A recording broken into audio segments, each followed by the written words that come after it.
وفي يوم من أيام رمضان وإذا بكلمات ترفضها الآذان، وإذا بها تمزق الوجدان، مات زايد بن سلطان.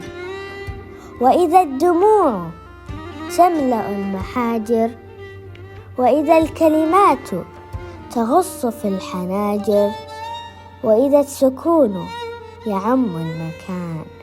اللهم لا اعتراض، اللهم لا اعتراض.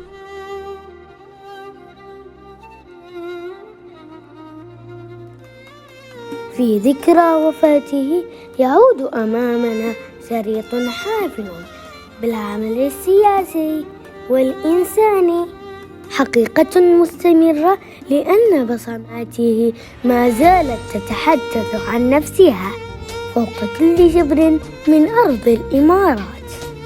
16 عاما انقضت على رحيل المغفور له الشيخ زايد بن سلطان طيب الله ثراه، ولا تزال الإمارات والعالم الإسلامي أجمع يتذكر الفقيد بشجن وفير. فزايد رحمه الله بنى الإنسان وعمر المكان، وترك في كل الإمارات بصمة لا تمحوها السنوات. ولم يكتف الشيخ زايد رحمه الله ببناء دولة الإمارات والنهوض بها، بل استطاع كرجل دولة أن يتجاوز حدود الإمارات ليصبح داعية سلام عالمي.